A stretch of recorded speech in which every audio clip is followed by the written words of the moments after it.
Hidden in the archives of the internet lies a rare video from a 1930 conference that brought together Major General Hugh L. Scott and representatives from Native American tribes. This historic event, the first and the only one of its kind, aimed to document Plains Indian Sign Language, a gesture-based communication system used among First Nations for centuries, in the hope of helping to preserve it at a time when most Native American sign languages were already regarded as endangered. If you have ever watched an American movie about cowboys and Indians, you may already know that hand talk or sign languages were quite widespread among North America's First Nations.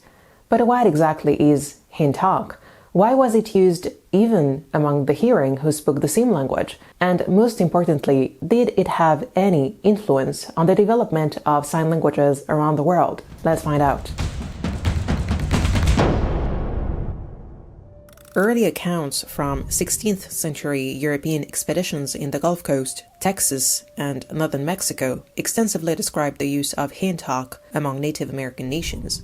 Even though it is impossible to determine when they first emerged, it is likely they were already well ingrained into native cultures long before European settlers arrived. While some scholars suggest these were improvised gestures for basic communication, others argue that they were already highly sophisticated sign languages, and it appears historical records strongly support this claim, with observers like James Adair describing Native Americans as masterful pantomimes capable of communicating complex ideas through gestures in a manner that was hardly believable.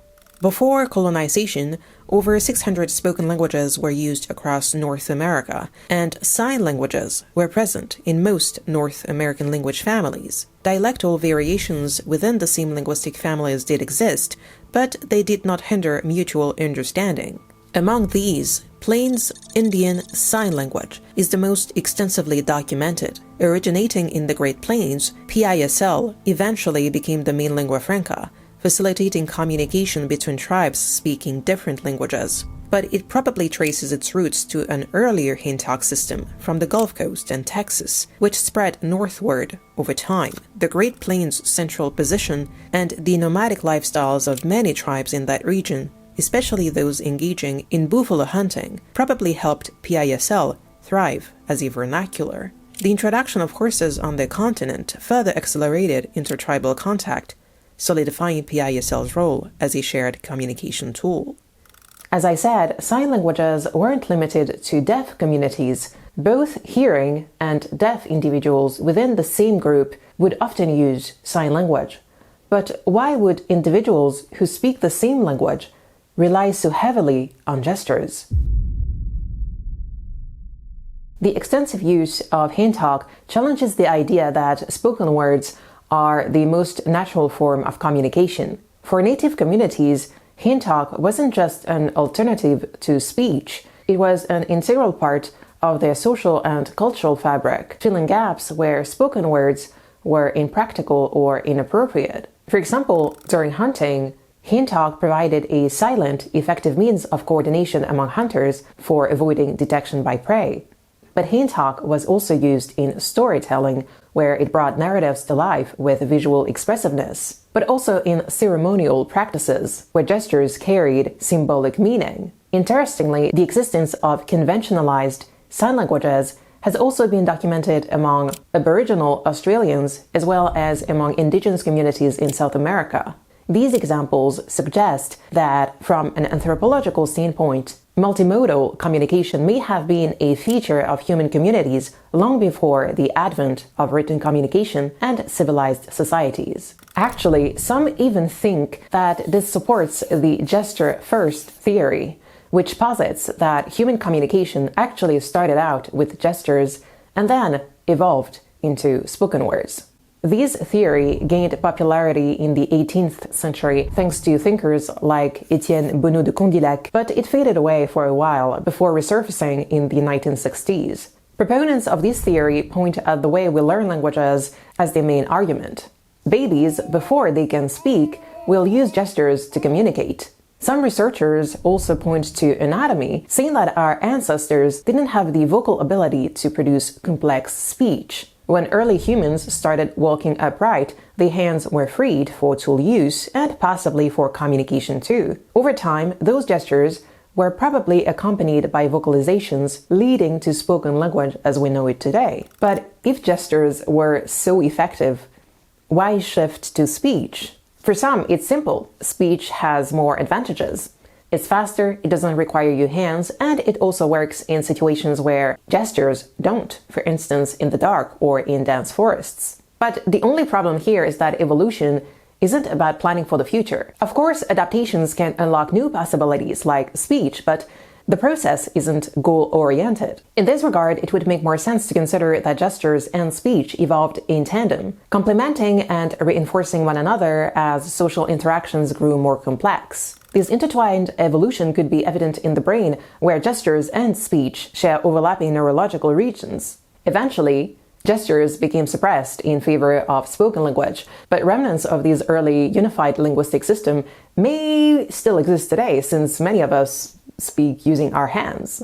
But this also raises another question. If hand talk was so widespread in the Americas or in Australia, why didn't similar sign languages exist or endure in Europe and Asia?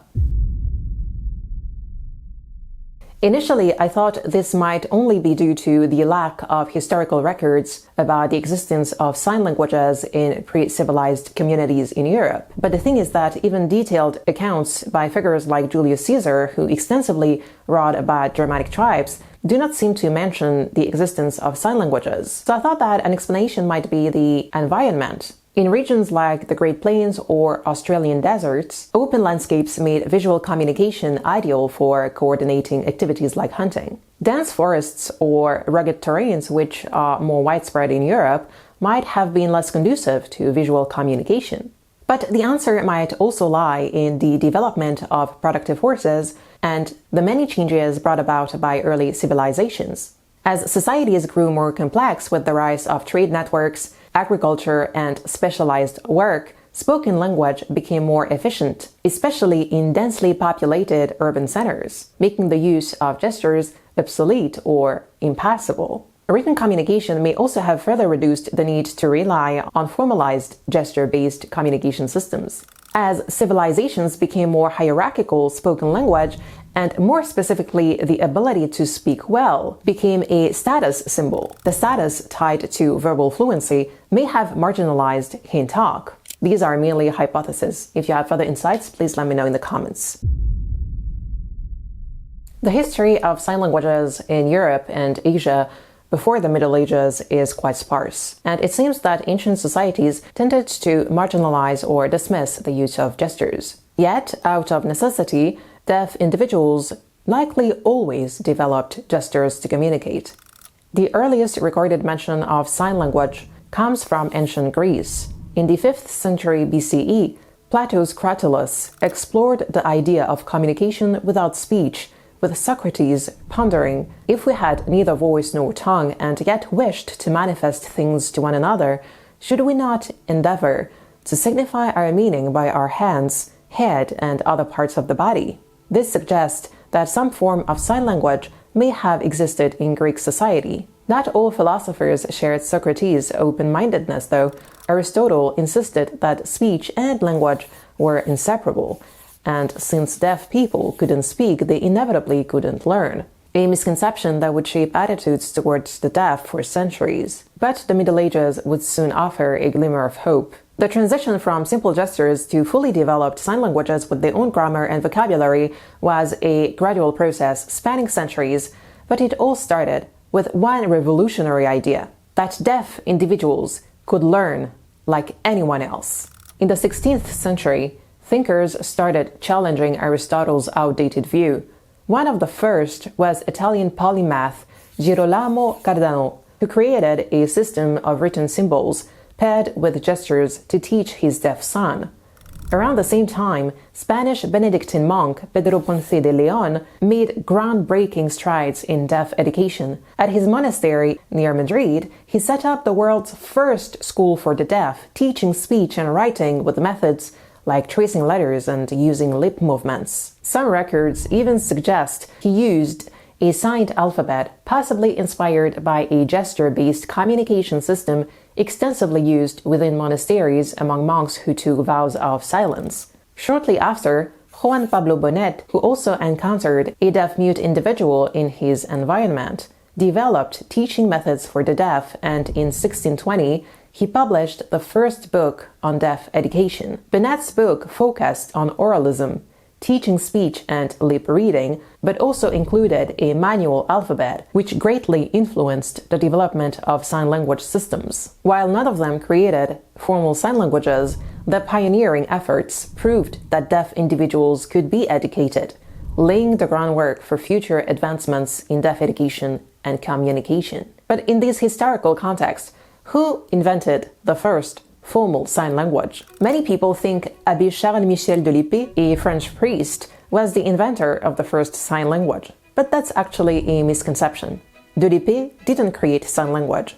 He learned it from the deaf community in Paris. At the time, the deaf community was already using gestures to communicate, and de l'Épée took the time to observe and learn from them. He recognized that their gestures were effective to communicate and convey complex ideas. However, he also thought that their signs were too primitive to teach. So he created his own system by combining the community's gestures with additional signs to represent the many components of spoken French, like verb endings and articles. This system would later on influence the development of manually coded languages, which are a type of sign language where gestures are used to represent words, grammar, and structure of spoken language. Needless to say, the system was quite unnatural, and the deaf individuals themselves found it quite cumbersome. They preferred to use their own natural French Sign Language, especially outside the classroom.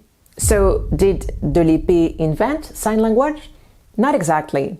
But his emphasis on manualism at a time oralism and lip reading were more popular did revolutionize deaf education. Meanwhile, across the Atlantic, something remarkable was happening on a small island. By the 1700s, Martha's Vineyard had one of the largest deaf populations in America, probably due to the settlers from Kent, England, who brought with them this genetic trait. But despite the prejudices usually associated with deafness, everyone on the island, both deaf and hearing, could use sign language. This unique integration created a society where communication barriers didn't exist, and deaf individuals were fully integrated in all aspects of the community. Martha's Vineyard Sign Language wasn't just a collection of gestures. It developed its own grammar and structure, and it is likely it had, alongside French Sign Language, a critical role in shaping American Sign Language. On May 25, 1814, the life of Thomas Gallaudet, an American minister, changed forever when he met 9-year-old Alice Coxwell, his neighbor's deaf daughter. Gallaudet, while vacationing in Hartford, Connecticut, noticed Alice playing alone, isolated from other kids. Compelled to connect, he used a stick to draw pictures in the dirt, writing the names of objects to teach her their meaning. Alice's eagerness to learn moved Gallaudet deeply, prompting him to wish to do more. That same year, he embarked on a journey to Europe, where innovative methods for teaching the deaf were gaining traction. In London, he sought to learn from the Braidwood schools. However, he struggled with their methods, which prioritized lip reading, a method Gallaudet thought ineffective for most deaf individuals. A chance meeting with Laurent Clerc, a deaf educator from de l'Épée's school in Paris, changed everything. Clerc introduced Gallaudet to the manual method. Convinced he had found the right approach and the perfect partner, Gallaudet invited Clerc to join him in the US. In 1817, Gallaudet and Clerc opened America's first public school for the deaf in Hartford. The school became the cradle of ASL, which evolved as a blend of French Sign Language, regional signs from deaf communities across the states, and Martha's Vineyard Sign Language. But this early success was about to witness a significant backlash.